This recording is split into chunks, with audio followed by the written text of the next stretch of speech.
Hello, and welcome to Get Recc'd. I am your host, Don Falgout. And I am your other host, Stephen Falgu.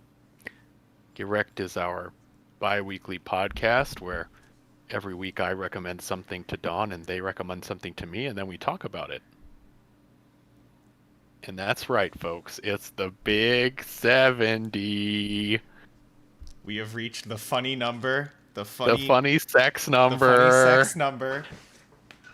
Everyone's always talking about the 70, 70.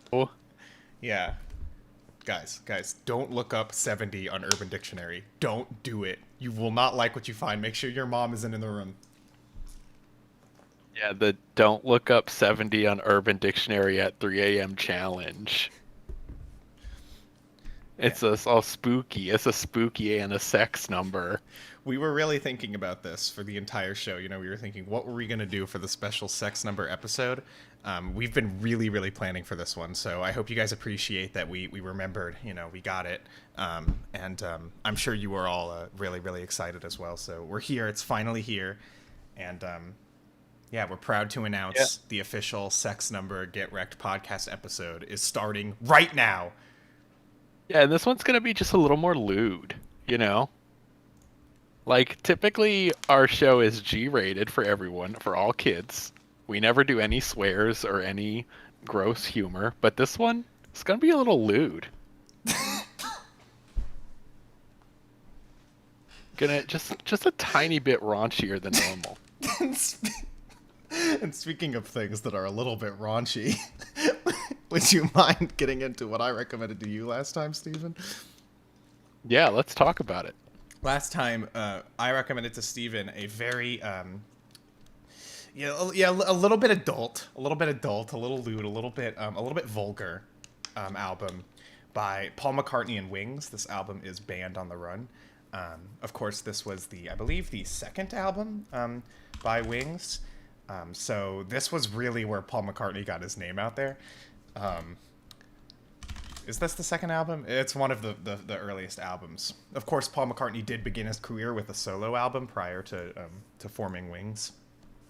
But this album is a popular Wings album. Yeah, I just, I think that because Wings is such a big, acclaimed, famous band, the most famous band that Paul McCartney's really ever been in, I think that it would just be pretty interesting to talk about, so I'll leave that up to you. I don't know if I'm going to have an unpopular opinion here, actually, because I know that this album is very highly regarded, but I just thought it's so boring. That's Like, literally so true. like, it's just the most drab. It's like the album starts with Jet and Band on the Run, which are great songs. I love those songs. They are the singles off of this album. And then from there, it's like, what is this? It's so drab. It's so melancholy, but not in like an interesting way. I feel like most of the tracks here are just boring. I Like can't. there's nothing going on. I it's really funny because I wasn't sure. I definitely didn't think this would happen, but like literally, that is exactly how I also feel about Paul McCartney and Wings Band on the Run. It's amazing because, I don't know. It's just interesting because you would think with a band as like famous and well known and like incredibly influential as Wings that the albums would be better or something. You think that Paul McCartney is like such a great songwriter because of his work with Wings previously and with the solo album as well. But like, Yeah, have you ever heard his Christmas song? That's a masterpiece. that's true. But remarkably, like this album does open with admittedly a very ambitious song. Like I think the title track isn't only a great song, which it definitely is, but it's also like a very ambitious track. It really is. Like it's like kind of doing a 3 songs in one kind of thing, but in a really interesting way because like the opening 2 songs that it just kind of runs through. It runs through pretty quickly, and then you get into the gist of the track, but it feels a little bit disconnected in a pretty cool way. It's even got some like orchestrations and stuff in it. It makes you think that Band on the Run is going to be the amazing Wings album you've heard about your whole life. And Jet's also a very good pop rock song. But then, like, what happens after that. Yeah, and it's so weird because I feel like this album after that is reaching for a whole bunch of different sounds that it never really quite understands. Like some of the tracks on here give me sort of like Simon and Garfunkel vibes, but not done in a way that even is remotely close to some of the best tracks there. Like Picasso's Last Words is just bad. Like that song I cannot stand. And that whole side two of this album is just so drab. Like it's so hard to listen to. And then like you can tell at some portion of this Paul McCartney is trying to like reach back to some of the fame that he had with earlier albums, earlier Wings albums, of course. Um, and like you never really hit those notes, and it's almost like he doesn't have like a correct understanding of what even makes those great, which is surprising to me. And then also there's like this attempt to make the album bigger than itself with some, like as you mentioned, orchestrations. There's like some melodic callbacks. The very end of this album like ends with a small callback to the Band on the Run track, but like none of it really cohesively meshes. The pacing is all wrong. I just do not like this album. It's like the first two tracks come out so strong and set a tone that the rest of the album like it's almost like a 180 shift coming off of track 2 into Bluebird. And then from there on the album just like doesn't make any sense. It really is, because Bluebird is a very, very stupid song. Like, it just feels very stupid. And, like, that is a very quintessentially Paul McCartney thing to do. You know, Paul McCartney, prior to Wings, you know, on his solo album, I think that Paul McCartney has a lot of, like, he is a great songwriter at heart, you know, and he can write really amazing songs, and we know that from his earlier solo work. But, like, it seems like he also, at the same time, has a lot of really dumb ideas in his head. And while for whatever reason, I don't know why, those dumb ideas were tempered maybe by somebody else or other people. I don't know. I mean, I guess he was solo, so maybe not. But maybe there were other people there in the studio who were tempering his silly ideas. Yeah, I'm sure he had some friends when he was doing like demo tracks and those Sure. sorts of things. Yeah, and they would really, I think, allow him to for his strengths to really, really come out and his weaknesses to fall to the wayside. But when he's on his own, he just sometimes just decides, like, who cares? I'm going to write the dumbest song ever and you can't stop me. And, like, this album doesn't admittedly have as much of that as, like, some of the Paul McCartney songs you might hear on the radio or his Masterpiece Christmas song or something like that. But it is definitely here. Like Bluebird's just stupid, okay? Like, I'm not against, like, a cute little love song, or if this even is. But it's a very dumb song, and it sucks because it grinds the album to a halt, but at least that is indicative of what you're going to get for the rest of it. Because, I mean, this album really does just, like, faceplant. It just faceplants in a very remarkable way. You know, you'll hear albums that have, like, you know, great singles and nothing else. You'll hear albums that open really well and don't keep up the pace, whatever. Like, all that stuff happens. I'm not saying this album's the only album to ever feel like that, but it's almost like the album knows it. Like, and then it desperately tries to, like, recapture itself at the end with those last two tracks where it suddenly decides to become, like, conceptual, and it's trying to, like, reprise other songs, like Picasso's Last Words, which, yes, is just awful. It's just awful. It's such a bad song. But it feels like he was like, this is a bad song, but maybe it would be cool if I started doing reprises in the middle of the song and, like, turned it into, like, a medley kind of track, which honestly just makes it worse. Because the song doesn't justify that at all. It's not grand. It's actually, like, the least grand song here, arguably. And then the final track, which I will admit does have some good ideas.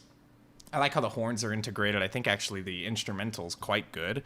But Paul McCartney just comes on top of it with this really cloying vocal melody and, like, this really weird affectation on his voice that he does a few times in this album. Just weird vocal affectations that don't suit him very well. I don't know if he was trying to make the song rock harder or something, but it didn't work.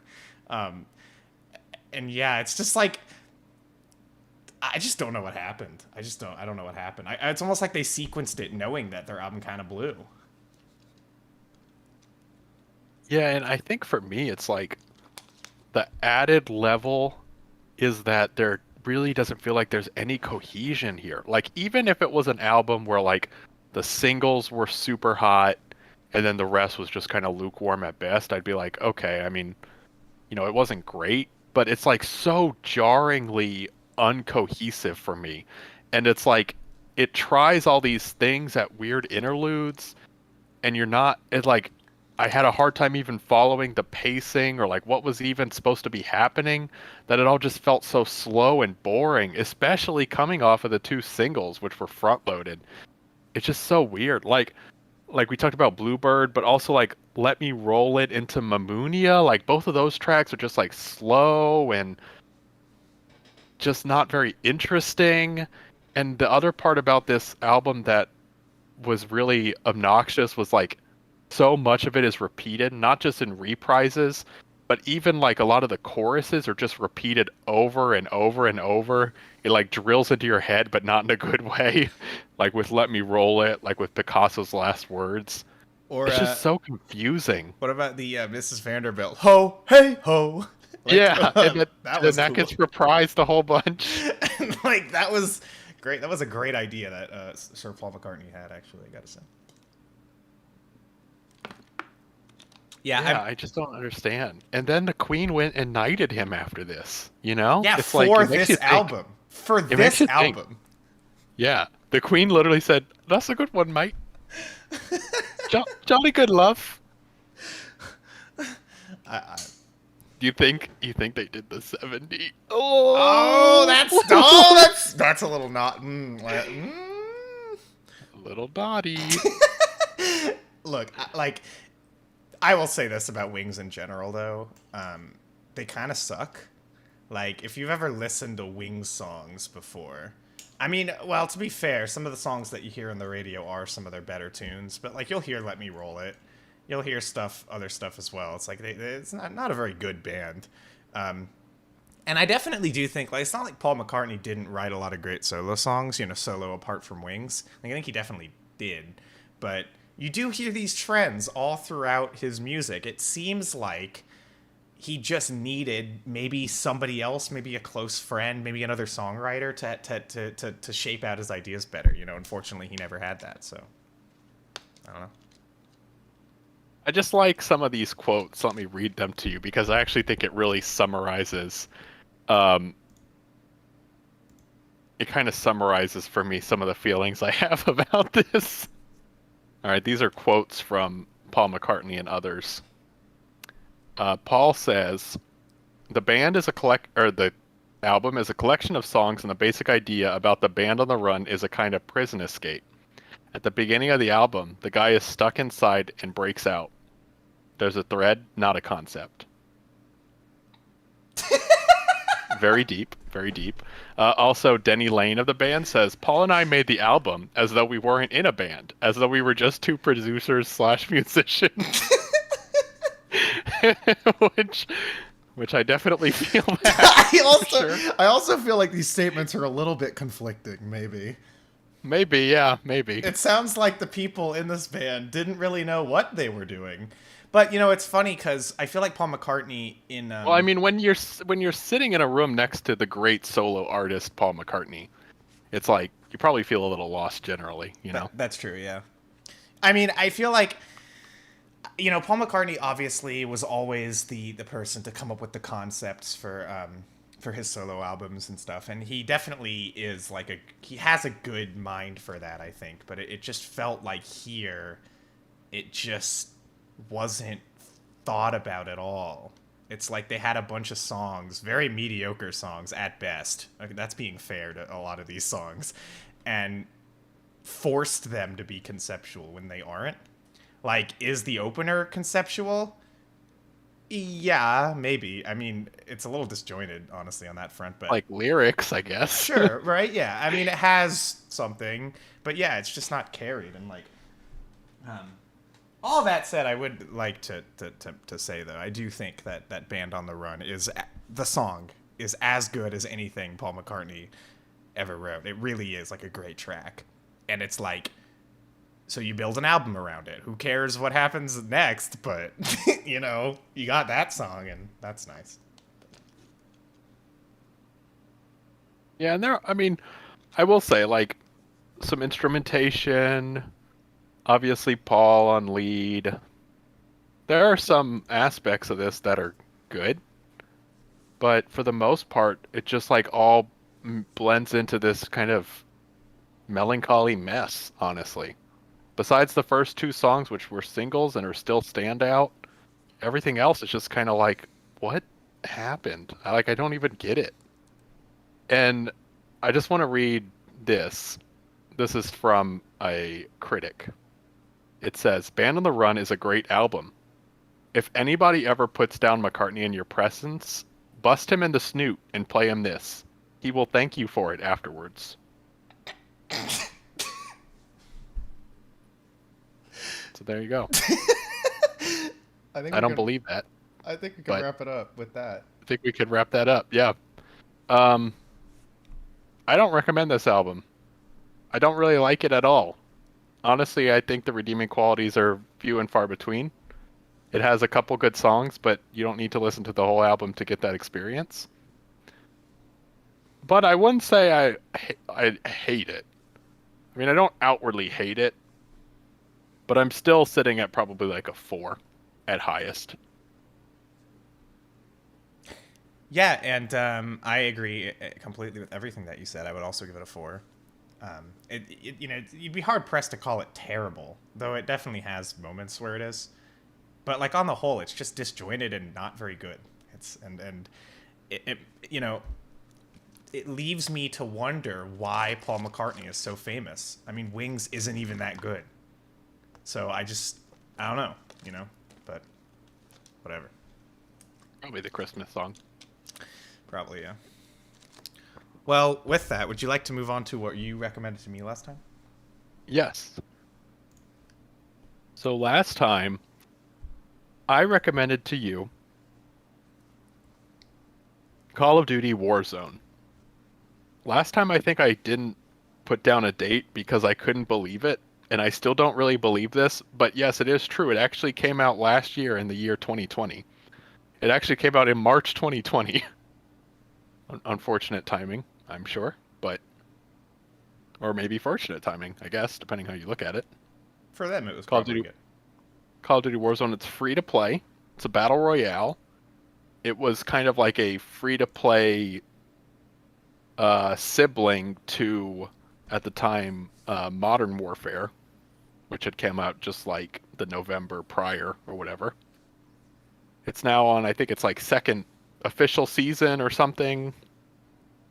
It kind of plays through seasons. It has battle passes, in-game monetization, those sorts of things. But at its core, Call of Duty Warzone is pretty much an all-platform battle royale. 100 people enter and one person leaves. Or one squad of multiple players, whatever it is. So I will hand it over to you to talk about Call of Duty Warzone. Yeah, so I like Call of Duty, actually. Well, I definitely like the Call of Duty games from like COD 4. Wait. Sorry to cut you off. But this is important. I wanted to say before we start talking about this, we both stand with all the employees of Activision Blizzard. Blizzard is a subsidiary of Activision. We are talking about Call of Duty today, but we do stand with all the employees.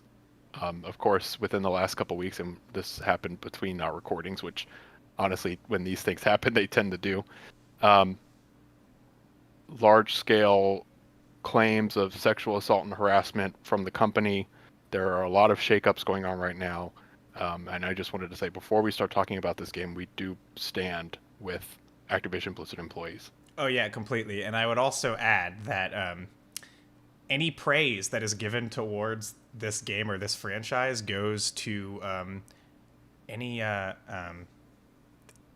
fucked over employees who worked way harder than the people who sexually harassed them and probably made these games good while everyone above them was horrible and horrendous and abusive and needs to go. So make sure that you don't think of this as praise to the company that created this game. And frankly, from the things that you will read about it, the people who committed all of that sexual abuse and harassment didn't do shit. So fuck them. And that is my statement on it. And as I was saying, I like Call of Duty, but but um, but yeah, I haven't liked Call of Duty in a long time. Like it's been a lot of games since I think Call of Duty's been like good, and in any way, not only just like good campaigns, because those are rare anyway, but also good multiplayers. Interestingly, though, when Black Ops 4 was coming out, a lot of people did praise the battle royale that that game had, which was called Blackout. And I tried it a little too late, so I wasn't really able to play the main Blackout mode at any point. And I definitely didn't think that the other modes that Blackout offered were any good. So Warzone was my first experience, I would say, with like these Call of Duty battle royales. And it's funny now in 2021 to be talking about battle royales, even because I want to say it was like 2018 or maybe 17 when PUBG became big, and that was kind of when this all blew up. And it feels like a dead trend because, you know, it was exploding in popularity and everybody was on that stuff and everybody was streaming it, and now it's like years and years away, but it really isn't. I mean, and it took Call of Duty like a couple years to get around to actually even doing it. All that said, I think it's a genre that everybody's very fatigued on, understandably so, and I don't think that Warzone's necessarily going to like make you see them any differently. But I also think, having played a couple of these games, that Warzone is a really, really great, at its core, is a really great example of a battle royale game.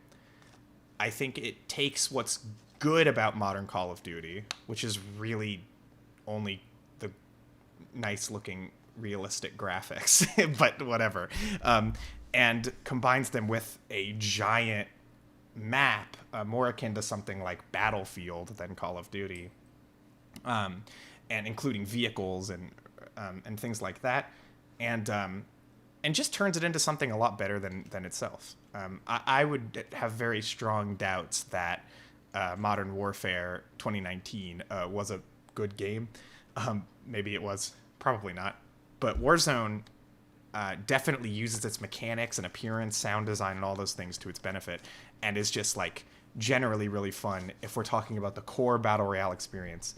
And I also think that it does some new clever things for battle royales. I think the idea of the gulag, which is when you die the first time, you have a chance to be put back into the battle as long as you kill somebody in a 1v1 gulag. And if you lose, then you're out for good.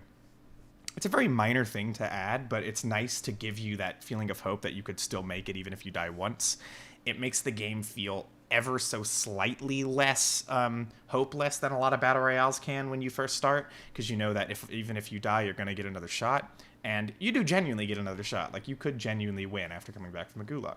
I think that's a clever gameplay concept that separates this game a little bit from other ones, but I also can't say that Warzone feels like completely different than any other battle royale game. It's just really good at it. I think what I like about Warzone so much is that it reduces a lot of the mental overhead or the barrier to entry as some battle royales have. Especially because, like, you know, I'm thinking about Warzone came into the scene, and Fortnite, Apex Legends, and PUBG were all pretty well established by this point, and those are kind of the three other large battle royales. What Warzone does so well is, I think anyone can jump into Warzone and have a good time. You will probably die a lot, but also generally Call of Duty multiplayer, you die a lot. But you don't have to think about all of that extra stuff that comes with the other battle royales. And what do I mean by that? Well, in the other battle royales, you have like different tiers of armor that you have to get, and like this is a headpiece and a body piece, and you have to know what all of that does. You have to understand each of the different potion types, and oh, you have a health bar and a shield bar. Then you have to also understand all of the weapons and the tiers of weapons and all of that stuff. Call of Duty said, screw all that. You're jumping in. You have to worry about armor plates, which you just put on, and it's like 3 little ticks before you start taking damage. And you have to worry about weapons, and also there's a rarity. The different colors, the better weapon. That's pretty much it. The other thing what I like about Warzone is that you jump in with, this is a minor thing, but you jump in with a gun. So right when you land, you are in contention. Versus some other battle royales, there can be situations where you jump into a spawn point, you have nothing, you find nothing, and you just die, and there was nothing you could do. Call of Duty, right when you land, there is something you can do, although someone who picks up a better gun is still probably going to kill you. You at least have a chance. And I think that's really fun. And actually really exciting, too, because somebody picks up like a machine gun and you take them out with a pistol and you feel like a champion. It's true, yeah. And I think that something I like probably the most about Warzone is I think the map is just really, really solid. Like, of all battle royales I've ever played, this feels like the best designed map. It is giant and it feels giant, but it's also really well populated.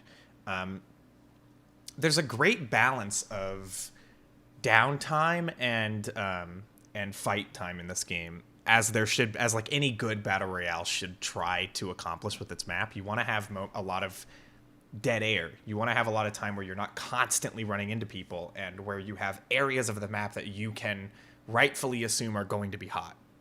And Warzone does that super well. And it also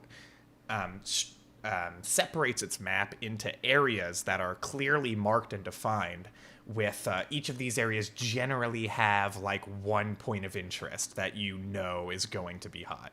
And I really like that about it. But it also... And the other thing, to add on to that quickly, the other thing I would say is even though there are distinct areas, every area feels cohesive within the world, and each of those areas has a little bit of different flavor. Like, I think, for instance, with Warzone, you have an area Boneyard where there's a ton of downed airplanes, so it's like really small, very close quarters skirmishes, or like a downtown area with a ton of buildings, so a lot of elevation. And I compared that to some of the other battle royales where you also have distinct areas, but a lot of times they don't feel cohesive in the world. They feel like little sandboxes just connected, whereas this feels like one large map. And I think that they do that very well. I also think it does a really good job of keeping you on your toes. The map is littered with really tall skyscrapers and structures that people could be sniping you from at any time. The inclusion of things like helicopters is another way to keep you on your toes. There's a lot of things where it can, even though you can feel like there's downtime, you don't really necessarily feel like you're safe while playing it. It just strikes a great balance of that. I think it's tense, but it's not too tense.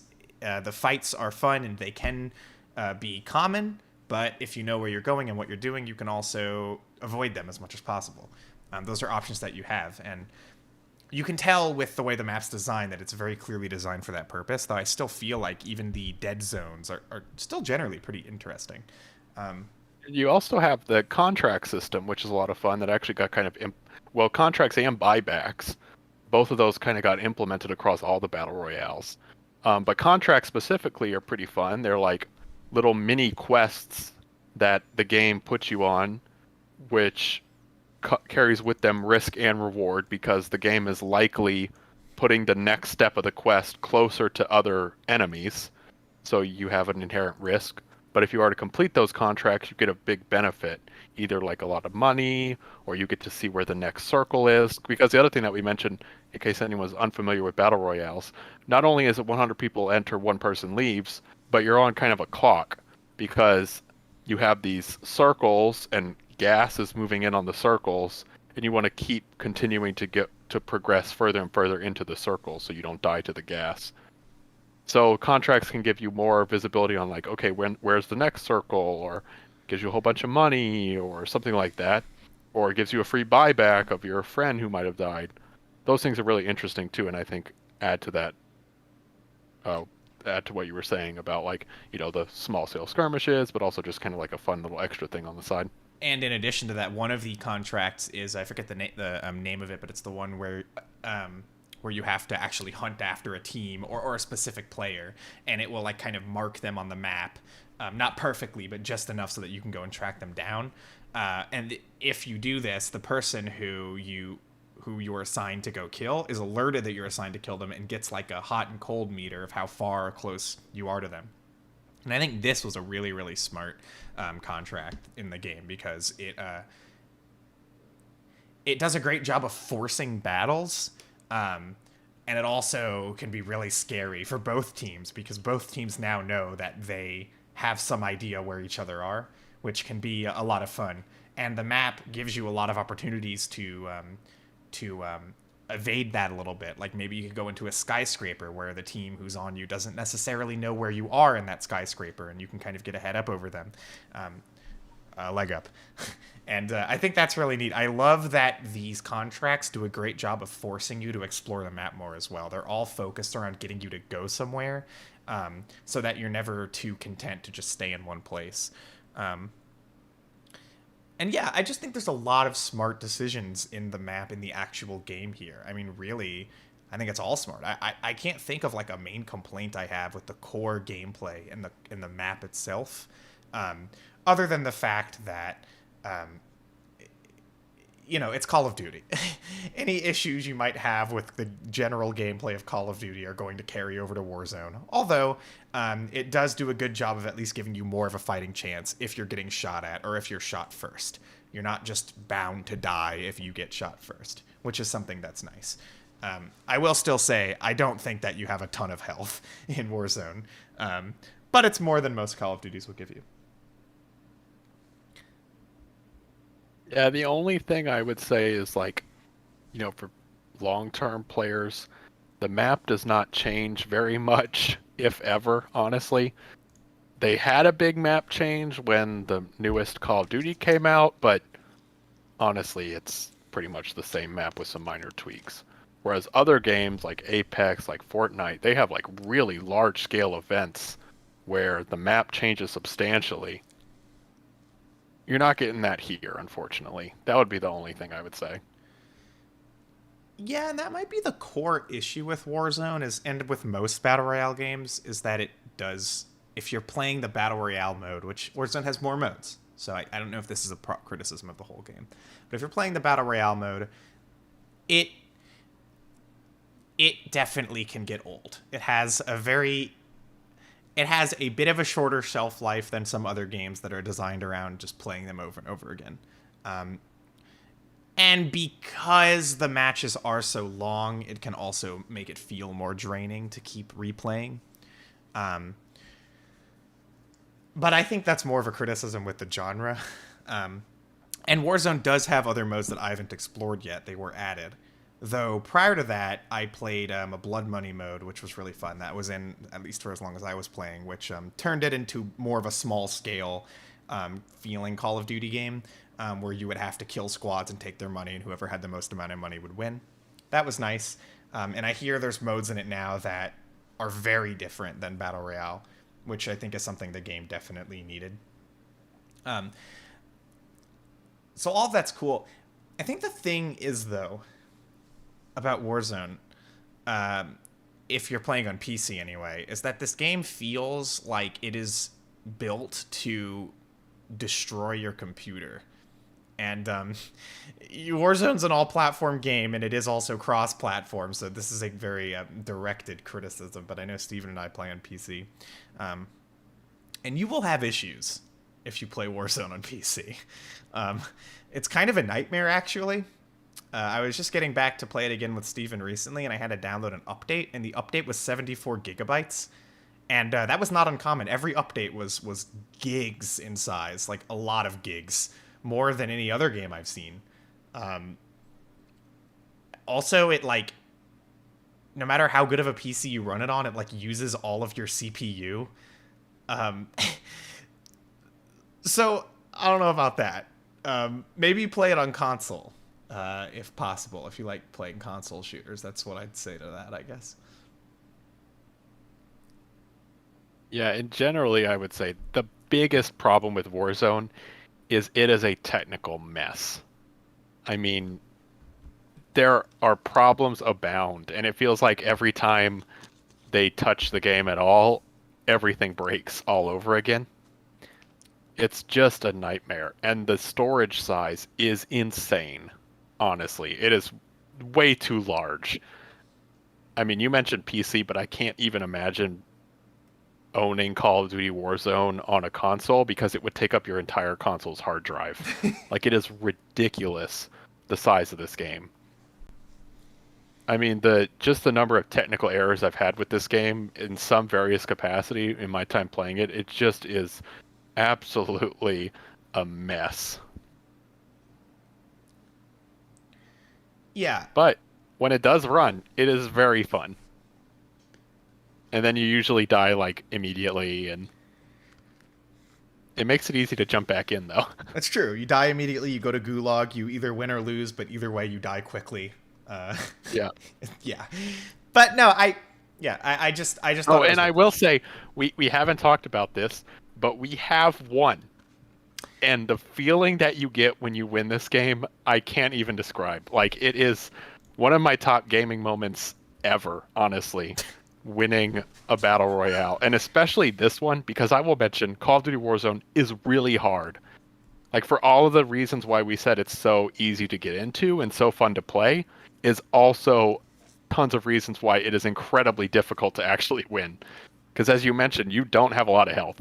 Like, even with the 3 layers of shield, you can be pretty much one-tapped at any time. And that can be frustrating, but overcoming that and getting the win, it is absolutely incredible.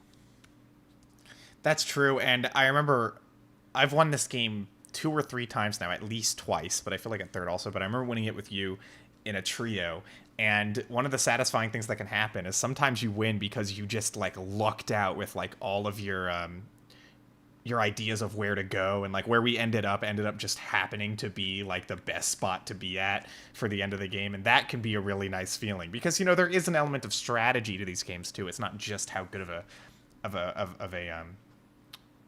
how good at shooter games you are and how good you can shoot. Like, that's very important, but you can win for other reasons too. And I appreciate there's a lot of ways to go about it. And it's true. When you win, well, okay, I'm going to temper that though. While it is an amazing feeling to win a battle royale, I feel like Warzone is a little bit unceremonious about it, oddly. Because I don't know if you remember, but when you win this game, it like takes a second, and then it loads a cutscene where you go up into a helicopter, and it's not even clear that you won at first. There is no congratulations, there is no party. It's just like Big thing on the bottom that says Warzone Victory. yeah. But it's like, okay, we won. And it's like nice. It just doesn't. It doesn't definitely does not feel very ceremonious, which not necessarily a problem, but just something to note.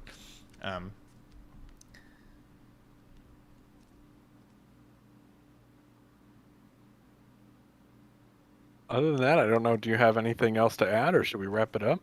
I think we can wrap it up. I would say that um, I will temper my recommendation by saying let's force Activision Blizzard to sort itself the fuck out, and then maybe you can get their games again. Um, so I'm not going to recommend you go pick up anything by them right now. Um, but I do think that Warzone as a game is great. I think I like it more than any other battle royale that I've played.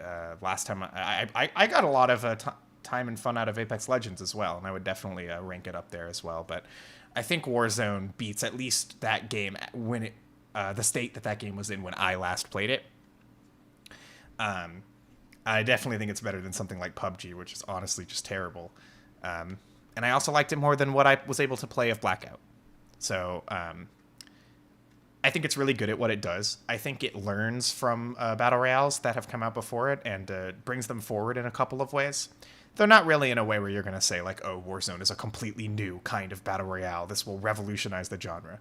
Like, no, it's just really, really good at it, and I think that's commendable.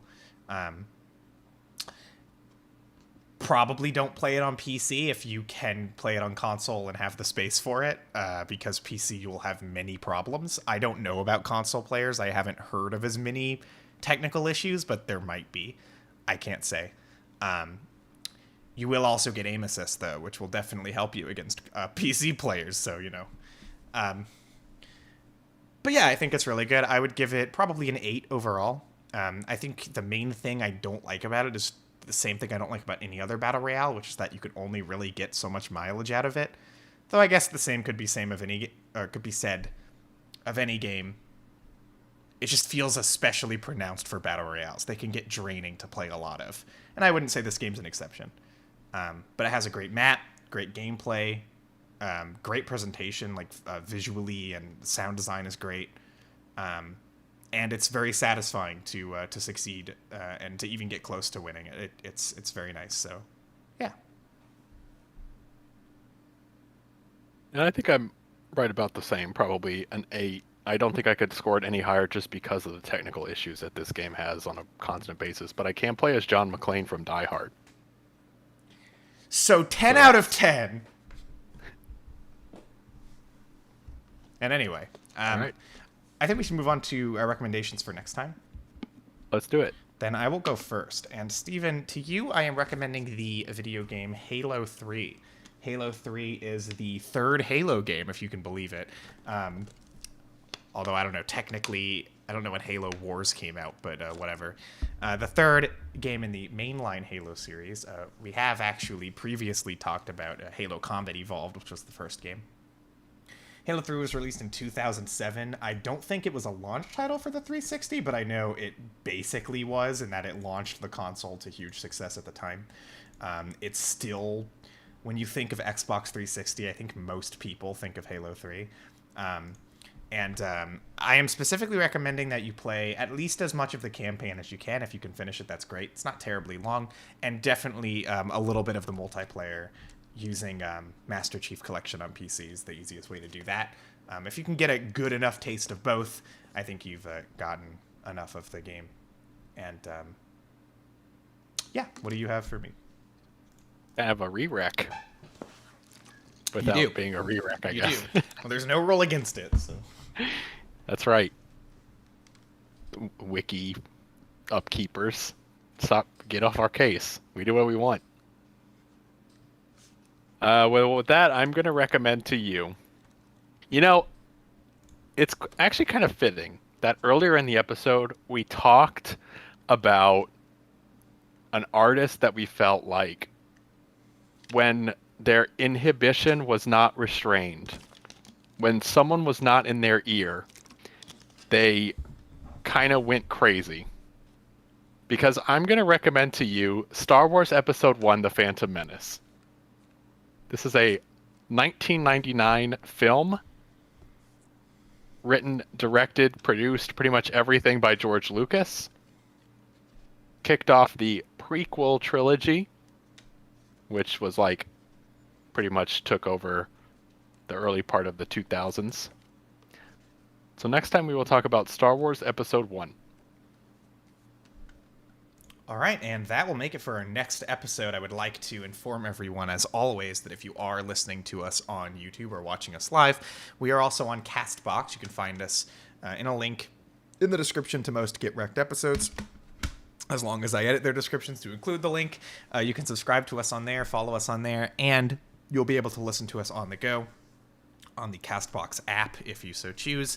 If you are listening to us on CastBox, we actually stream these live on YouTube, and you can come hang out in the chat, and we may or may not respond to your comment. Probably not, but you always have a chance. Yeah, I try to get these episodes up as quickly as I can. I got better about it. They're all up now. I would also like to inform everybody, in case you didn't see it, that we did put out a bonus episode for Bo Burnham's Inside as our most recent bonus episode, because we had previously talked about Bo Burnham's specials, and this is his newest special. So if you'd like to watch or listen to that, you can find it both on the Casting 404 YouTube channel, which I didn't even mention before. That is where we are, the Casting 404 YouTube channel. You can find that there. You can also find it on Castbox, as with everything else. And like always, thank you for listening. We appreciate it. And we appreciate you hanging around us for the sex number episode, number 70. So thank you so much. I think it's been a little bit trashy in comparison to other episodes, but that's kind of by design, So I hope that wasn't a little bit too much, but we're moving on as always. And unless you have anything else to say, Oh, I'm good. then those were our thoughts. Those were our recommendations. Get wrecked.